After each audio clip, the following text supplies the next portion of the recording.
Salut. Bon, je suis pas très à l'aise avec les grands discours. Alors, je voulais juste te dire que... Enfin, si jamais t'as besoin de moi... Enfin, tu comprends, quoi. T'inquiète, Rydell. Je comprends. Hé, j'ai même mis du talc. C'est bon, embraye. Merci, Rydell. Fonce. Allez, fonce. Gagne-moi cette course.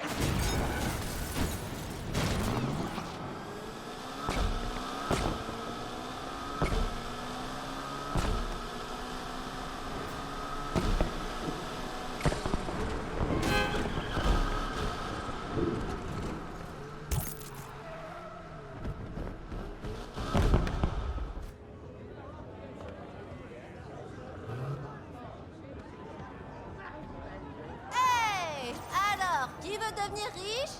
Toi? Ou toi? Oh, ou toi? Pas d'intox, que de l'info!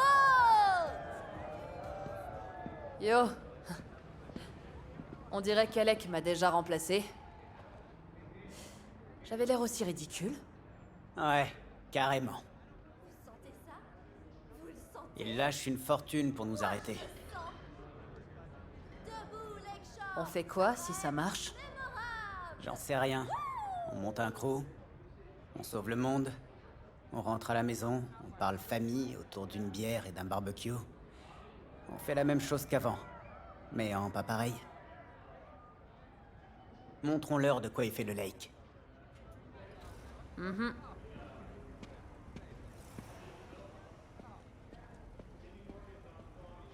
Je suis vraiment désolée. Comme tu dis, j'ai eu 2 ans pour faire quelque chose et j'ai rien fait. Jas, écoute. Je te laisserai pas ma caisse. C'est pas en pleurnichant que tu vas m'attendrir. Quoi, moi je pleurniche? Attends, au lieu de te la péter, tu ferais peut-être mieux de te concentrer sur ta course, non? Ok, taisez-vous tout le monde! Silence, silence, silence! C'est maintenant! Wouh! Vérifiez vos téléphones pour la ligne de départ. Je vais être franche, les flics savent que quelque chose se trame. Ils seront dehors ce soir, mais ça va pas vous arrêter, hein? Hey! C'est l'heure! L'heure du Lakeshore Grand! Wouhou! C'est nul. Tu sais quoi? On s'en fout tant qu'on gagne.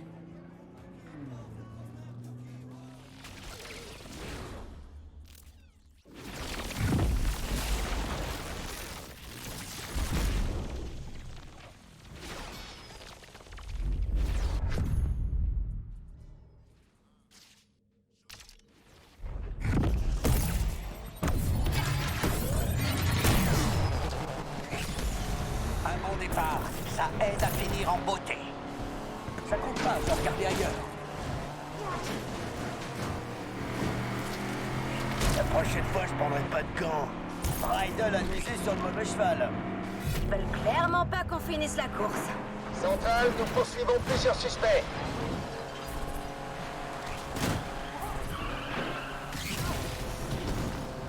Tu crois vraiment que tu peux gagner avec cette bagnole?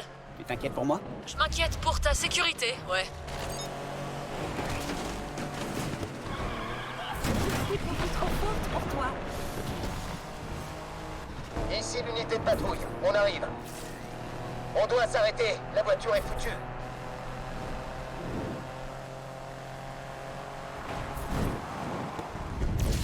Tu crois que ta bagnole va tenir le coup? T'as pas bossé dessus donc, ça devrait aller.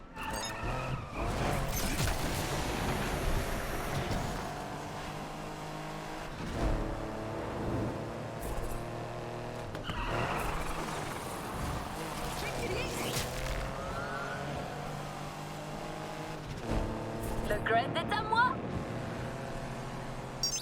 Je suis un peu étonnée. Je m'attendais à voir ton moteur exploser au premier virage. Attends un peu, tu vas voir. C'est moi qui vais tout exploser. À toutes les unités, l'unité d'interception entre en piste. Ces tarés n'aiment vraiment pas les embouteillages. Ah, là-dessus, au moins, on se comprend. Ben alors, t'as rien à me dire? Désolé, mais là j'ai pas le temps. Je peux t'ignorer plus tard. On va voir si t'es capable de rester calme jusqu'au bout.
Famons les flics! On engage la poursuite avec les suspects. Ici, l'unité de tout-terrain. On est là. Sa fin est proche.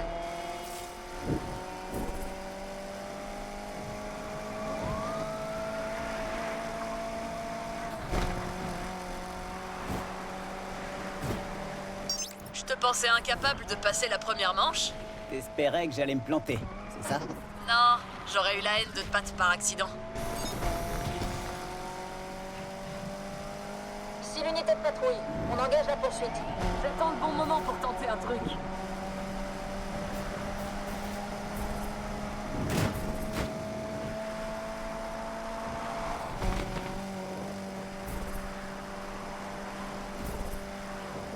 Si tu veux, je peux être plus cool avec toi. Ah ouais? Et comment tu vas faire? Conduire en marche arrière? Tu devrais essayer, t'irais peut-être plus vite. Contrôle. On est sur zone. Ça sera bientôt terminé.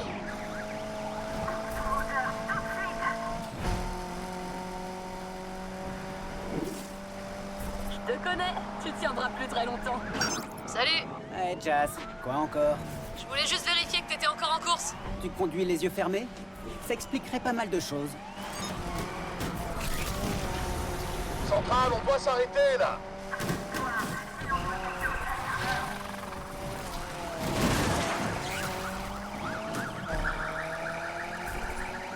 Ok, j'ai un plan. Je vais passer devant sa voiture pour l'obliger à ralentir. Wouh! Le suspect a du mal à gérer sa colère. Tu commences à t'inquiéter pour ta bagnole? Concentre-toi sur ta route si tu veux pas finir dans le décor. T'en fais pas, je me concentre. J'ai une voiture à récupérer. Tu peux faire mieux que ça. Quoique, quand je vois comment tu conduis, j'en suis pas si sûre. T'as déjà vu un talent pareil? Je suis juste derrière toi. Centrale. Pardon, mais on doit s'arrêter là. Ici, l'unité tout-terrain.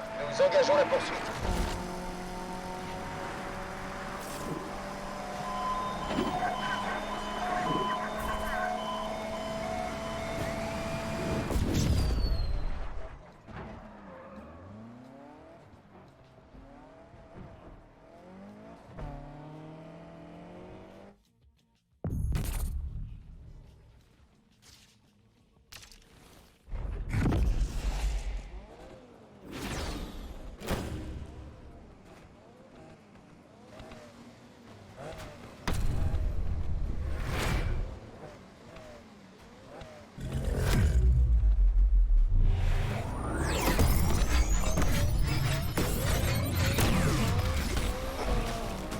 Ton argent, c'est mon argent. Je m'occupe des suspects. Ça y est, la course est lancée. Contrôle. On est là pour arrêter la cible.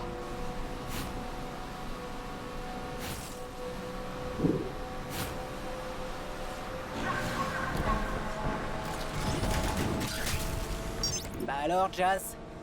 On t'entend plus? Je me concentre sur la route, c'est tout. Tu devrais peut-être essayer. T'inquiète pas pour ma concentration. Chaque tour de roue me rapproche un peu plus de ma bagnole.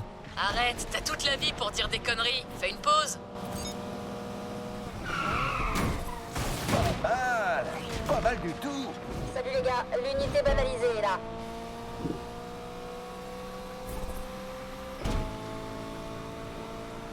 C'est toi qui as peint ta bagnole? Ouais, pourquoi? Bah, je sais que l'habit fait pas le moine, mais quand même. T'as vachement une bagnole de clown. J'ai la classe, non?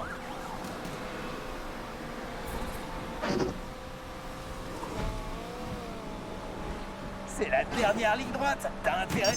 Eh, Jazz, vérifie que la bagnole est nickel avant que je passe la prendre. Je déteste perdre. Tu penses vraiment que tu vas gagner, c'est ça? Je pense pas, Jazz. Je sais que je vais gagner. Là-dessus, on est d'accord. Tu penses pas?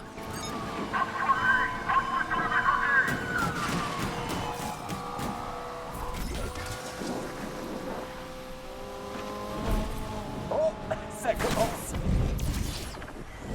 Tu vas pas... J'avoue, je m'attendais pas à ce que t'arrives aussi loin. Alors, ça y est? Tu commences à voir mon talent? Si on m'avait donné $1 à chaque fois que t'as fait preuve de talent, bah j'aurais $1. Mais merde, on n'ira pas plus loin.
Comment c'est bouffon?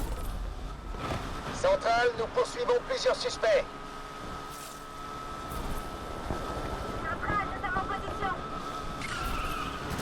C'est de la folie.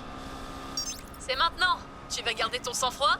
Ça fait 2 ans que je garde mon sang-froid. Il y a des traitements pour ça, tu sais. Ici l'unité banalisée. On engage la poursuite avec le véhicule du suspect. J'attends le bon moment pour tenter un truc.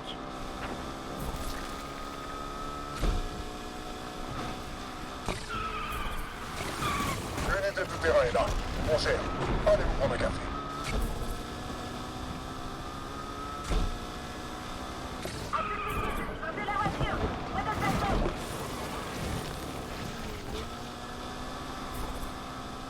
À toutes les unités.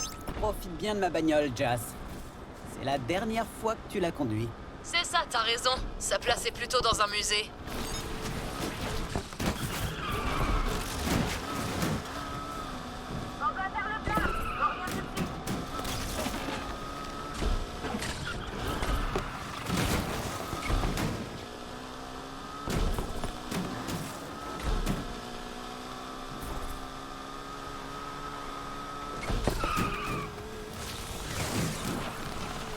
Je te connais, tu tiendras plus très longtemps.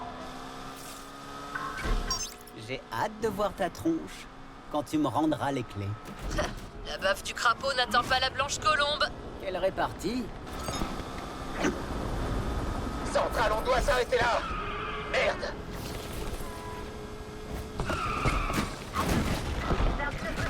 Désolé. Je vais refaire un tour.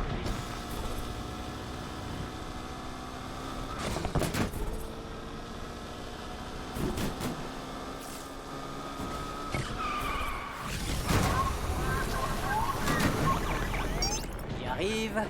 C'est la dernière ligne droite. La dernière ligne droite, vraiment? Ouais, vraiment. Je vois même la ligne d'arrivée. C'est l'unité lourde. On engage la poursuite. Eh, tu la sens la pression ou pas?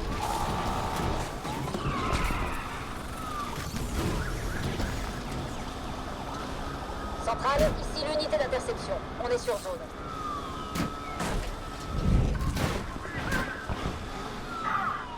Encore perdu notre distance.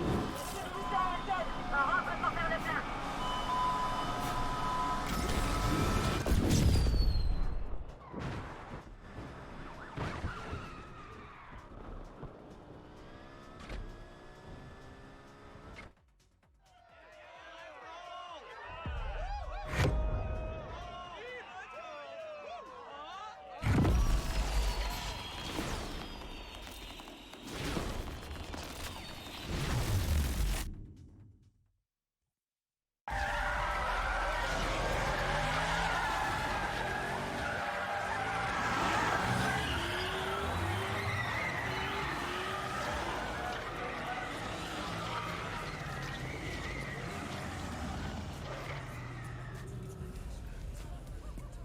Jazz! C'était trop cool! On l'a fait! Wouhou! Tout le monde aime les outsiders. Ah ouais? Comment va Alec? Sur la paille, grâce à toi. Je pige pas. Pourquoi t'es contente alors? Quoi, je te donne vraiment l'impression que je bosse pour Alec? T'as toujours pas compris l'artiste? Il faut parier sur tout le monde. Quand je gagne, je gagne. Quand je perds, je gagne quand même. Tu vois, Jasmine, la loyauté c'est surfait. Non. Pas vraiment. Salut! Tu m'emmènes? Hé! Tu l'as gagné. Par contre, vas-y mollo. Elle a un peu plus de peps que la dernière fois. Du peps. Tu sais, Rydell serait content de voir le boulot que t'as fait. Tu crois? J'ai besoin de quelqu'un pour ramener ma caisse au garage. Et c'est de suivre.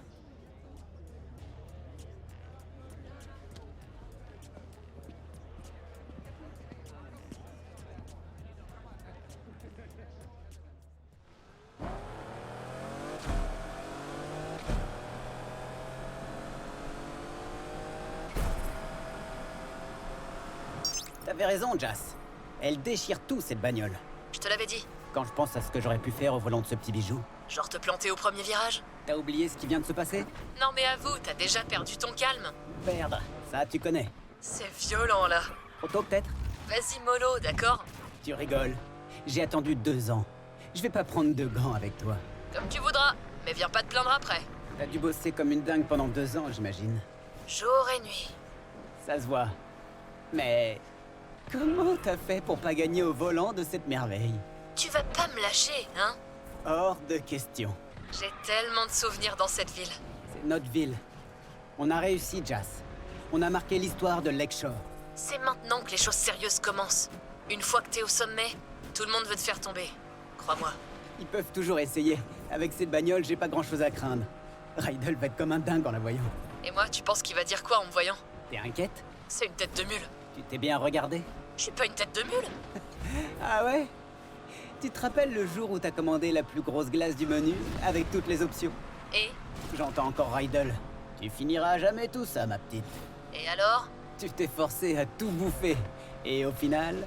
Et j'ai tout gerbé sur Rydell. Et il a dit... La prochaine fois, prends une salade, c'est plus facile à nettoyer. Il me manque. Tu lui manques aussi, Jas. Ouais, on verra. T'as déconné. Avoue-le. En parlant de déconner, Ah ouais? c'est quoi le deal avec Miss Pour toi, public? T'essaies de casser l'ambiance? Quoi? J'ai pas le droit de te chambrer un peu? Qu'est-ce que tu veux que je te dise? Sans elle, j'aurais pas gagné le grind. Tu m'as remplacé alors. C'est pas pareil, je t'assure. Déjà, Tess est pas capable de faire la différence entre une clé à molette et une dynamométrique. Ça m'étonne pas. Par contre, elle sait faire la différence entre une patate douce et une igname. Parce qu'il y a une différence? Alors t'as rien vu venir, vraiment? Je me doutais qu'elle était pas nette. Mais moi, tout ce que je voulais, c'était te battre. Ouais, et je l'ai bien mérité. Mais les gens comme Pinks, ils pensent qu'à leur gueule. Possible, ouais. Mais tout le monde a le droit à une deuxième chance. Tu crois pas? Ah, ok, très drôle. J'ai hâte de voir ce que vous avez fait du garage. Je m'attendais toujours à recevoir un coup de fil de Rydell qui trouvait pas Stilson. C'est marrant. Je l'ai entendu lui parler la semaine dernière. Ah bon? Il disait quoi? Et maintenant, comment ça se fait que je te retrouve toujours à l'endroit où je t'ai posé?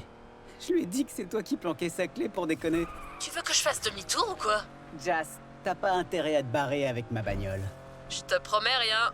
Tu te souviens de nous au début? Ouais, bien sûr. Deux dingues de bagnole qui avaient rien à perdre. Rien dans le cerveau non plus. On voulait tout de suite. Toi, tu croyais qu'on allait tout gagner. Moi, j'avais déjà les pieds sur terre. Ouais, peut-être bien. Enfin, cela dit, le saut de la mort, c'était à cause de toi. Ouais, ça aurait pu finir avant même d'avoir commencé. Mais quel pied, bordel! C'est une expérience de vie. C'est ça la vraie vie. Ce besoin, cette envie. Non, dis rien. Aujourd'hui, c'est le premier jour du reste de notre vie. C'est clair. Et puis, quand t'es pas là, il manque un truc. Quoi? La Jasmine Touch.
Regarde qui voilà. Elle ronronne. Elle sent bon. Rydell, je suis Le désolée. compresseur est foutu. Ce con a voulu le réparer lui-même. Je l'avais prévenu. Et maintenant, c'est le bordel. Il aurait dû t'écouter. Quel con. Alors, les Heights? C'est surfait. T'as commencé par sortir le turbo? Depuis quand tu suis ce qu'il y a dans les manuels, toi? Ben... mieux vaut tard que jamais.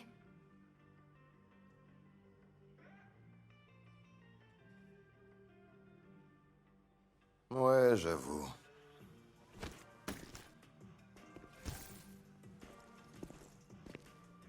Le lake est à nous.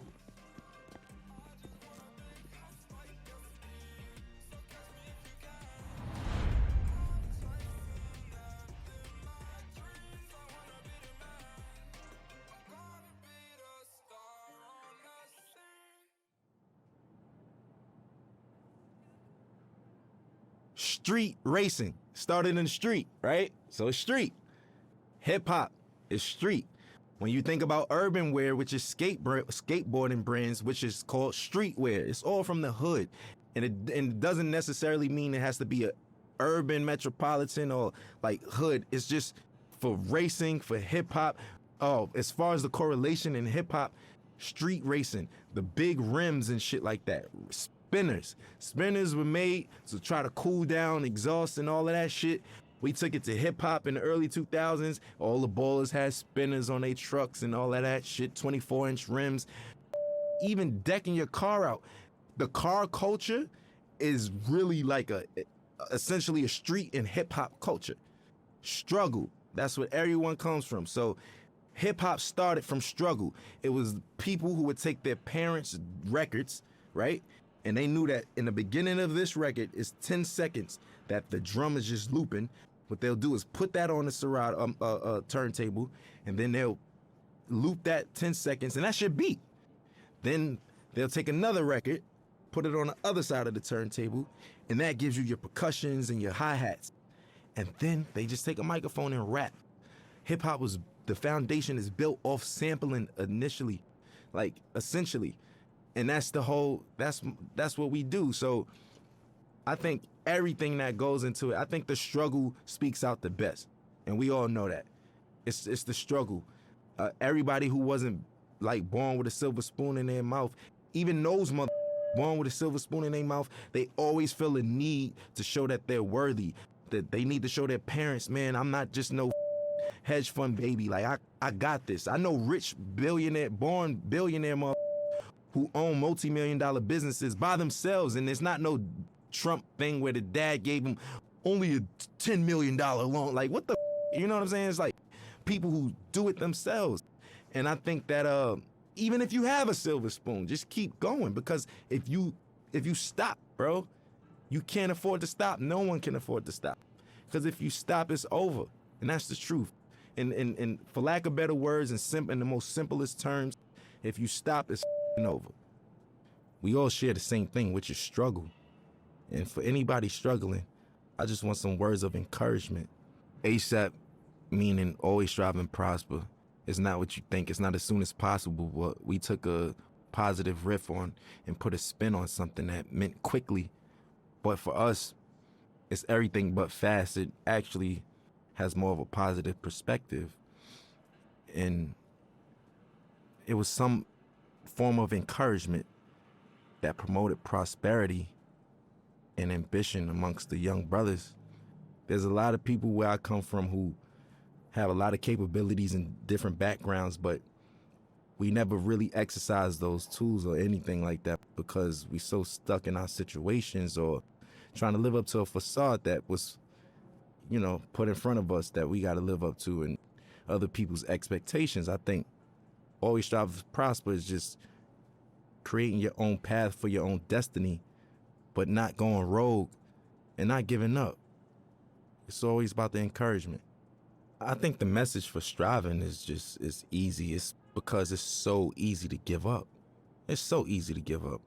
You could give up, you could start doing, you could give up and you could just stay at home, or, give up all aspirations. You could give up on life. You could give up on your friends, yourself, your family. I think prosperity is just what we all want in the long end and what we hope for. And that's what we work towards. Because I think this phrase and this crew is supposed to show you that if you strive, you shall prosper. Everybody has some type of support. So, I don't think that it's wise to try to take on everything as an individual by yourself, but you don't necessarily need a crew. It just worked out for me. We formed this brotherhood and this brothership because we don't have that where we from. Every time there's always an organization of guys from the urban community getting together, we labeled as a gang or some type of terrorist party or something like that. We just wanted to do something positive. We're not saints, but at the same time, we're not cold-blooded sinners, and it's really all about just getting your dreams out there, man. And I think that I'm an advocate for that. I advocate for that. I think I'm a catalyst for change. I think I'm a catalyst for, striving and prospering and doing it how you want to do it your way, because everything about me is unorthodox, man. My style, the way I talk and everything, but it works. And I just want to encourage people to be them, whatever that may mean. And whatever your goal is set to be, to try to accomplish that. That's the purpose of it. And I think that's the pursuit of happiness in life. People don't get to know that I'm human just like them. I go through struggles just like them. I go through frustrations and everything. As far as my accolades and accomplishments go, it wasn't easy, and like I said, I'm just as normal as everyone else when it comes to that matter. People just assume once you're on superstardom that you kind of don't bleed or, or shit or sleep or anything. But for me, it's more so just just showing people that we're all relatable in the same sense, that we all are the same in the same sense, because I deal with everyday struggles just like anybody else. Most of the time, a common person only correlates struggle to economic problems or, financial problems, but everybody has problems regardless if it's economical or not. So what would you do if you had the mindset that you have now and the knowledge that you've gained throughout the years, and you could kind of like teleport back to your old self back in, 2007 and whatnot? I wouldn't change anything. I think that those struggles is what got me here in the first place, right? And I don't think that my destiny was written in another way. So I kind of feel like the purpose of everything happening is meant to happen in that sense. As far as the keys to the game, and what I will say is that every game, every category, every margin changes. Everything. Some things change back to its original state, and some things change in hybrid to a whole nother state. Or, the evolution keeps going with everything. Some things are in style in the 60s and it comes back in style in the early 2000s, and so, so on and so forth. The game always changes. I think the best thing to do is just try to adapt with that, but still being yourself, because there comes a time and place where I don't think a lot of people, they forgot what it is to be an entertainer for the most part. Nowadays, being an entertainer is more so being a clout chaser, or being somebody for, lack of better words, somebody that's always in the public eye for no good reasons, for all the wrong things, for all the wrong reasons. And staying true to it. For instance, I'll give you an example of what I mean by that, because that was a vague statement. Nowadays, TikTok is what every artist has to appeal to. Rapper, singer, pop artist. You have to go viral on TikTok. There's artists that don't even have a platform on TikTok, and they're big, such as myself. I'm barely on it. I check it out to, for entertainment purposes like everyone else, but I don't really utilize it for my career as I should be. Now, I'm not opposed to it, but people's music is changing nowadays, and it's more appealing to the algorithm of TikTok. So will it grasp your attention in the first 15 seconds, or would you swipe past it? Will it do this? All of those factors don't even matter to me, especially when I'm making music, because I know the name of the game is to stay with the time and flow and new swagger and pace of things, because there's always a radical change in whatever you do in any industry. But I'm gonna stay true to myself, because once all of the 6ix9ine and the clout chasing stuff is all said and done, and you know those guys can't do shows and this and that and this and that, this the legacy artists who are there, who knows the difference between changing time and adaptation. And that's the point I'm trying to make. For me, morally, I just want my son to be open-minded, creatively, everything. You know, personally, I just want him to be open-minded. Nobody wants a bad seed, right? So we all pray for the same thing. I just want to have a normal child that expresses himself through his art or artistically, and, you know, something like his dad in that matter. You know, I want him to be free, man. Like, I don't want him to discriminate against people, prejudice, none of that shit, you know? None of that bullshit, man. My stage name isn't my real name, which is named after the God MC, Rakim himself. I felt like that was like if I was a basketball player, I got named Michael Jordan. You know, that's like somebody in this day and age being named Jay-Z or Kanye, like, you know? Like that's what that's equivalent to. I felt those shoes were so big to fulfill. I felt like I needed to earn my right to even call myself that. Just me personally, internally, I felt that way, and I got his okay, and you know my nickname I got from Mos Def, Pretty Flacco. His is Pretty Flacco Bay. That's why yeah. So I get all my names from like rappers and stuff, and as long as I get the green light, I run with it, and I just try to make them proud within my legacy and lineage. Like I just want to do the right thing and knock down doors that they never did and accomplish things that they never thought that they could do. Because whoever comes after me got to do it bigger and better, you know? And that's all I want to do is just make sure that we line it up for long legacy in this genre, man. We still strong.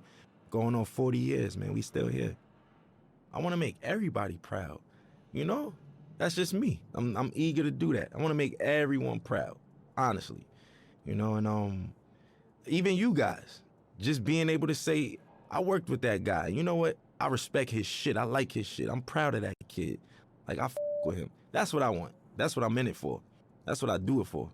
You know what I'm saying? And that's never going to change. I'm never going to be too egotistical to say, oh, you know, I'm richer than the rappers I was named after, and I did this and that, and I don't give a, you know, that's just whatever. You know, that's just not my motto. That's not my thing. It's not my swag. So for me, I just want to make everybody proud because I'm a student and I'm always learning. And, you know, the gratitude from certain people and individuals and validation is what counts, you know?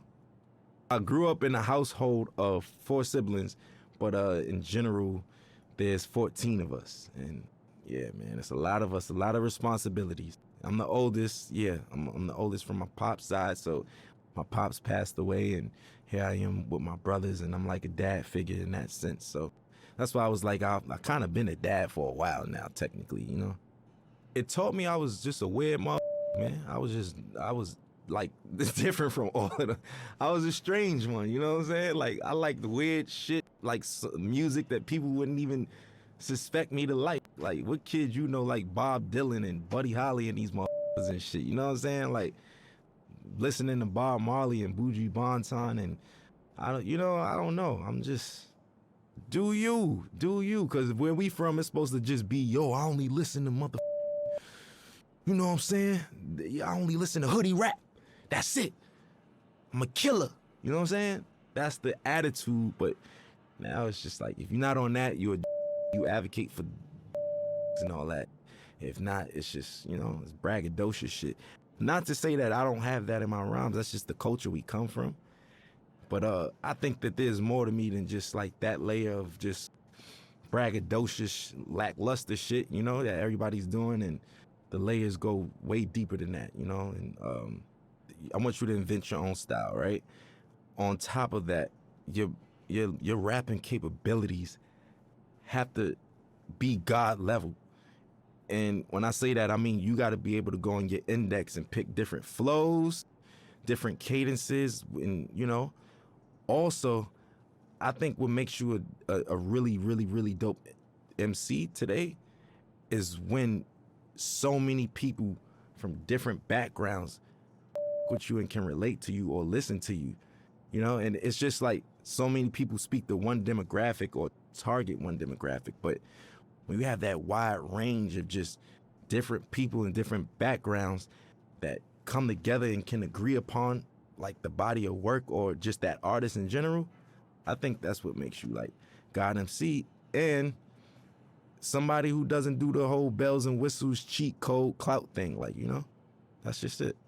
I was on my way over here and I was talking to my boy and we were just talking about how the kids are now like saying like, you know, Future had a way better album than Kendrick Lamar and nobody want to listen to Kendrick. And I was flabbergasted. Like, what the, you know what I'm saying? Like, I'm trying to figure out what day and age am I living in that people's, like, granted, you could like Future over Kendrick, but where do you get off saying Kendrick is ass and his music is mid? Inspiration. That's what makes a dope MC. Look, if you can inspire motherfuckers and shit like that, yes.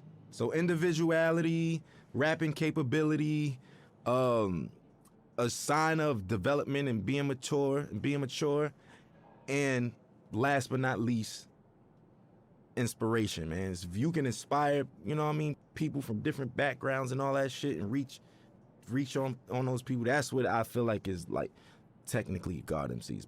You know, life throws you lemons. I make Sprite remix while everybody's drinking lemonade and shit. You know what I'm saying? Like, I just like to make the best of each situation. You can't stop, man. Life is gonna throw you lemons. There's gonna be days that you just feel like you can't even get out of bed. Today was one of them, you know. But everybody on the screen laughing and shit, but it's true. It's true though, you know. It's just like it's one of those things where what keeps me going is the passion to create. I know that I feel like a genius, right? And I know that's some real self-centered shit to say. Within my own right, what I do, I feel like I mastered a lot of the things that I do. And within those margins, I feel like I'm a genius in that realm. And I wake up every day for change, man. I want to invent something new. I want to design something new. I want to say something new. I want to direct something new. I want to write something new. I want to do something that's going to inspire older than me, younger than me. You know, that's why I want other my age or younger or older to do the same thing. Keep it going. We all got to be inspired, man. You know, it's just like, I'll use this for example. Like, if Need for Speed gave up, they would have gave up a long time ago because we got Grand Theft Auto. We got Gran Turismo. We got this, that. What the does that mean? I don't have nothing to do with Need for Speed. You get what I'm saying? I'm trying to make an analogy connect out of this, but you get what I mean? You still keep going, and we going to make the best out of it. You make the best out of it, not saying, oh, we making the best out of a shitty situation. No. I'm saying you make the best out of what the best is, you know? And that's what I want to do. And that's what gets me up every day. My folks in there could tell you. Every day my conversations, when I was 16, where the hoes at? Where the bitches at? Where the girls? Yo, you going shopping? Oh, I ain't got no money. That was it. Now, what's the new designs? Yo, did you see this video? Look, we should do this. Hey, this would be dope on stage. My boys give me, like, that's just where I am now. And that's what wakes me up. I hope I'm not being too boring right now, but it's the truth. I want people to know that, especially about me, I have insecurities, I have obstacles, I have ambitions, and I have failures, just like everybody else, just like all of us. And best part about life is waking up to be able to accomplish it again and do better. And that's it for me, man. And I know it sounds positive and that's the truth, though. And I hate to sound so boring and shit, but it's the truth. You feel me? Like, that's it, man. That's what we in it for. And I want to encourage the young motherfuckers and people who even from other cultures that just get into the culture. It's never too late. You know, I just want to encourage people who all share struggle or is sharing a struggle, even trying to accomplish anything, man. I just want to give them that ambition, man. Some words of encouragement. Always strive, always prosper, man.